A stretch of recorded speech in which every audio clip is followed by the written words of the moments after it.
Tudo bem, pessoal? Meu nome é Heitor e eu sou o seu professor de Sociologia.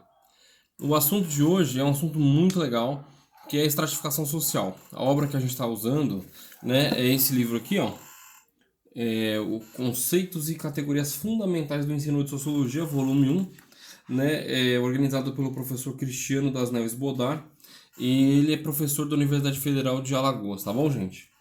Esse texto, o capítulo 13, na página 85 dessa obra, é o que é estratificação social, e escrito por Luiz Fernando Santos Correia da Silva. Beleza, gente? Vamos lá. Estratificação social é um conceito muito importante, né, que vai passar, então, é, da ideia de distribuição da riqueza e a ideia da distribuição dos valores sociais. Beleza? Isso é importante. Então, são dois conceitos muito importantes.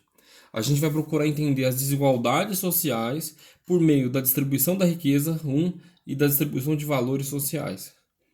No entendimento do Marx, a distribuição de riqueza entre capital e trabalho vai dividir a sociedade em dois polos grandes de poder. O primeiro polo, né, os capitalistas, os burgueses, patrões, empresários, né, os mais ricos, quanto mais rico, né, ou seja, quanto mais detentor dos meios de produção e controle dos meios de produção, né, mais poder e então esse grupo de pessoas ficaria então no alto, né, da pirâmide social. Já na distribuição de valores, a gente tem o Weber, o Max Weber, o autor alemão, que também vai entender que existe uma desigualdade social, mas para ele a desigualdade social é relacionada a status, que vão variar de grupos, por exemplo, nas comunidades, né?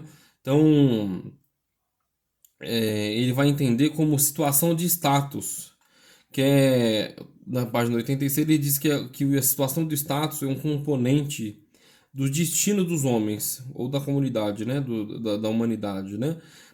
Determinado por uma estimativa específica, positiva ou negativa, de honraria. E esse tipo de honraria, né, pode estar relacionada com qualquer qualidade partilhada por uma pluralidade de indivíduos. E, de certo, pode estar relacionada com uma situação de classe. Então, as distinções de classe estão ligadas, das formas variadas, com as distinções de status. O que ele quis dizer, o Weber? Então, você está dentro de uma comunidade. Suponhamos que você esteja dentro de uma igreja.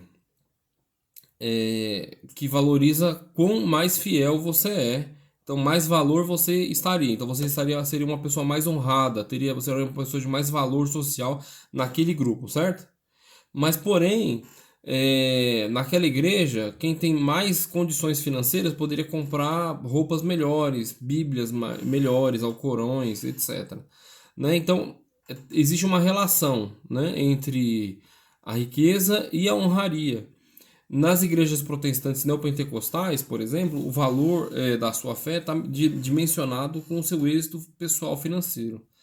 Né? Dentro dessa perspectiva, o autor, por exemplo, Ariel Goldstein, lá da Universidade de Buenos Aires, ele entende, na obra dele, O Poder Evangélico, que a relação de sucesso financeiro está direcionado diretamente com a relação de honraria, né, de valor social dentro da igreja, dentro dessas igrejas de comunidade neopentecostal. Existem outros sociólogos e sociólogos que fazem uma compreensão com uma compreensão da estratificação social, beleza? Bom, mas a gente precisa construir uma relação histórica, né, gente? Então a gente tem um outro sociólogo inglês chamado Anthony Giddens. A obra dele que a gente está retratando é de 2005. E lá na página 85, no pé da página, no último parágrafo, está escrito o seguinte. Que o sociólogo inglês Anthony Giddens entende que durante a história da humanidade a gente pode identificar 4 tipos de estratificação social, sendo elas a escravidão, a casta, o estamento e a classe social. A escravidão é o processo de que a gente tem um grupo social que detém o outro grupo social, tem posse e propriedade do outro grupo social. E quem nasce naquela casta, aliás, quem nasce num grupo social, morre naquele grupo social. A mobilidade social ali é muito pequena, quase nula. Já na casta, a gente tem uma questão, isso reteve, né? Se restringiu, né? Ou se refere ao sistema de organização social indiano, lá na Índia, né? E esses deveres e obrigações rituais são relacionados a grupos religiosos, a rituais sociais, e essas obrigações rituais estão relacionadas como eu disse, né, à religião. Mas em 49, né, a Constituição indiana aboliu o sistema de castas. Porém, até hoje, alguns costumes ainda estão relacionados às castas sociais. Já em relação, por exemplo, ao sistema feudal, a gente tem aí, né, um sistema medieval, né, de obrigações e deveres peculiares, onde tem aristocracia, pequena nobreza, clero. E aí a gente tem então o sistema de estamento social, são os estamentos sociais. Então quem nascia, por exemplo, no clero, né, ou quem ia trabalhar no clero, morria no clero.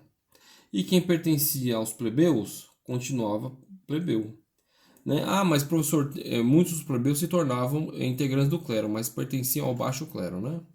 O alto clero pertencia, né, a população que fazia parte do alto clero da igreja na Idade Média, geralmente eram filhos da nobreza, né? Então a ascensão social nesse sistema de estamento também era muito limitada. Já no sistema de classe social, que é o sistema capitalista, né, a gente tem um outro sistema de estratificação. Tá? A mobilidade social era bastante improvável nos estratos, na estratificação social anterior, né? Como a gente já viu.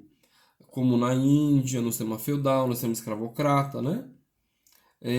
Então, nas sociedades capitalistas, fundamentada nos princípios liberais e no trabalho assalariado, que a mobilidade social se torna mais frequente, mesmo que com maior ou menor probabilidade, de acordo com a sociedade e o período histórico específicos. Por exemplo, então, no Brasil, que é um país periférico do ponto de vista capitalista, a gente tem uma relação com a propriedade privada diferente dos Estados Unidos, por exemplo, da França. Então, a mobilidade social aqui ela é mais restrita, no sentido de que as famílias que controlavam o poder são praticamente as mesmas há muito tempo, porque elas controlam negócios rentáveis e o controle do assalariamento de forma muito rígida. Então, a gente tem pouca mudança nesse perfil no Brasil ao longo do tempo. A relação com o comércio exterior, a relação com o agronegócio, com a produção de commodities, matérias-primas, etc., vai cercear essa relação de mobilidade social no Brasil. Já em país do centro do capitalismo, né, a gente tem o que a gente chama de classe média ou as camadas médias urbanas, né, mais conectadas com a supervisão do processo produtivo, né, mais relacionada com as profissões liberais. Esse grupo, né, é chamado de camada média não à toa, porque eles têm uma intervenção pequena no processo produtivo e tem uma relação de status, de honraria, como na classificação do Max Weber, né, direcionada a eles por conta das especificidades do grupo. Né? Por exemplo, quem estudou direito, advogado, tem uma relação de extrato social diferente dos trabalhadores manuais, por exemplo, né? Bom, seguindo com nessa lógica, em 86, na página 86, a gente tem a ideia, lá no parágrafo que começa assim, ó, segundo Marx, né? É a posição do indivíduo no sistema de compra e venda do trabalho que vai definir a classe social. E Marx chamou de burgueses os proprietários dos meios de produção e chamou de e esses burgueses compram o trabalho, né? E de proletários, prole, né, a família que trabalha, né, aqueles que dependem da venda do trabalho exclusivamente. Então a divisão em estrato social para Marx vai depender, como eu já tinha dito, de uma relação direta com a compra e venda do trabalho, uma relação mais econômica, certo? Então, professor, mas então quer dizer que o enfermeiro, a enfermeira, o médico, a médica e o faxineiro também todos são proletários? Na visão de Marx, sim. Mas aí a gente pode compreender também na visão de Weber, como eu vou falar mais adiante, que existe uma relação também de honraria ou de valor social que vai estratificar essas pessoas, não só pela sua condição de assalariamento, mas também na sua condição de valor social. Beleza? Para Weber, a relação do status ou da estratificação social também varia da honraria, dos valores sociais determinados naquele grupo, como eu já comentei. Né? Desse modo, a perspectiva de Weber procura destacar os estilos de vida que caracterizam determinados grupos sociais.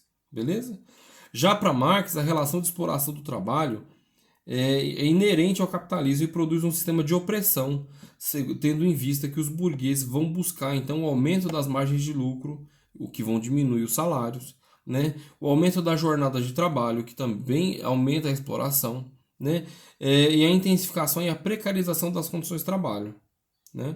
Então, as classes sociais vão definir a estratificação social para Karl Marx.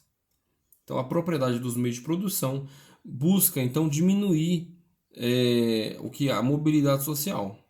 Então, mesmo que o capitalismo tenha criado a ideia de mobilidade social, o que é diferente no sistema escravagista, ou no sistema de castas, ou no sistema de estamentos, como a gente já discutiu, né? No sistema de classes, a mobilidade também é muito reduzida, beleza?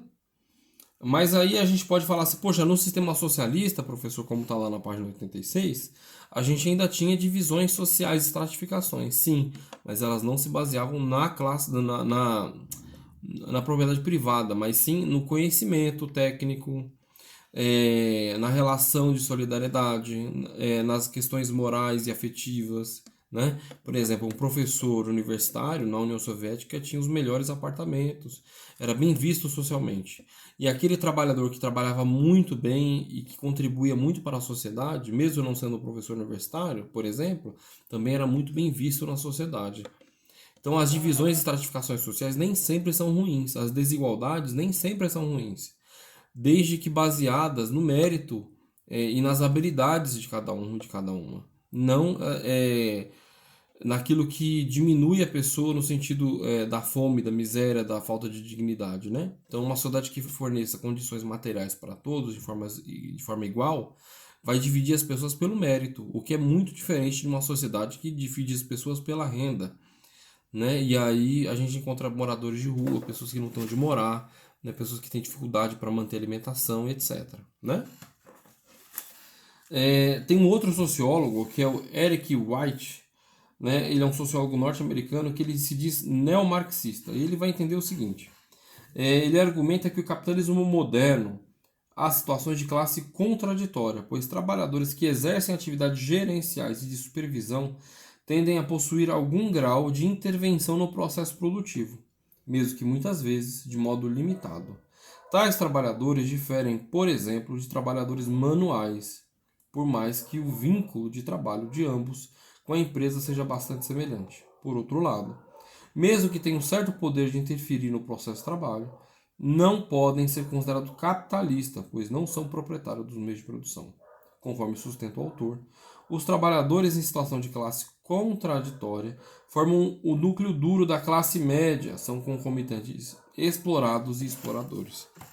Então a gente encontra, por exemplo, médicos, médicas, trabalhadores que trabalham como supervisores, gerentes de empresas, etc. Eles são ao mesmo tempo exploradores e explorados. Explorados porque recebem salário e têm a sua condição de vida fragilizada, na medida que podem ser demitidos, sofrer assédio, ter o seu salário diminuído, jornadas de trabalho aumentadas. Mas também são exploradores na medida em que, por exemplo, o médico emprega pessoas também, né, no seu consultório, ou em casa como empregadas domésticas, podendo assediar a empregada doméstica, pagar salários baixos, salários reduzidos. Essa condição contraditória coloca esses profissionais das camadas médias, ou a chamada classe média, né, em posições contraditórias. Em países capitalistas do centro, isso é muito comum. Em países capitalistas periféricos como o Brasil, isso é menos comum, né? Existem no Brasil, mas é reduzido. A maior parte dos trabalhadores do Brasil são trabalhadores manuais e que vivem com muito pouco, né? É, Outro sociólogo de importância é o Pierre Bourdieu, né? E que ele vai dizer que existe uma ideia de capital simbólico, né? Que vai estabelecer a posição dos indivíduos na estrutura social. Isso está na página 87, viu? Então, nesse sentido, para o autor, o acesso aos bens culturais como museus, bibliotecas, cursos de idiomas, entre outros, somado à valorização dos gostos entendidos como socialmente superiores, o tal do bom gosto, né? Contribuem para a criação de um sistema de distinções sociais, que funciona como um mecanismo de reprodução das desigualdades. Para Bourdieu, existe uma relação de desigualdade baseada naquilo que ele chama de capital simbólico, que ele fala com que é o acesso ao cinema, aos museus, ao teatro, a cursos de idiomas, às melhores escolas, as melhores universidades, etc. Esse sistema de capital simbólico está ligado também à questão da renda, ainda mais em países como o Brasil, né? Onde a renda é muito desigual. Então, quem tem acesso ao curso de idiomas, acesso às melhores escolas, às melhores universidades, são pessoas ligadas à propriedade privada. Aí a gente volta ao Karl Marx. Beleza, gente? No Brasil, essa relação está ligada exatamente aos estudos. A estratificação social está relacionada ao estudo. Quem tem mais estudo aqui no Brasil tem mais renda. E quem tem mais renda geralmente tem mais estudo. É uma relação bionívoca, né? De ida e volta. Então, o conceito de estratificação social tem sido muito usado nas pesquisas acadêmicas, né, nas universidades, para entender as classes sociais e grupos sociais específicos. E principalmente quando o sociólogo ou a socióloga pretende demonstrar as desigualdades presentes no interior de cada sociedade. Que tipo de desigualdade, pessoal? É desigualdade de gênero, de renda, de classe, de idade, de escolaridade, gostos, preferências políticas, etc. Os principais institutos de pesquisa que a gente conhece no Brasil são o IPEA, que é o Instituto de Pesquisa Econômica Aplicada, o IPESP, o Datafolha, o FIPE. Pessoal, por hoje é só. Tem uma tarefinha lá no final do capítulo. Quem quiser fazer, faça. E me chame para que eu possa ajudá-lo, tá bom? Um grande abraço, pessoal. Até a próxima.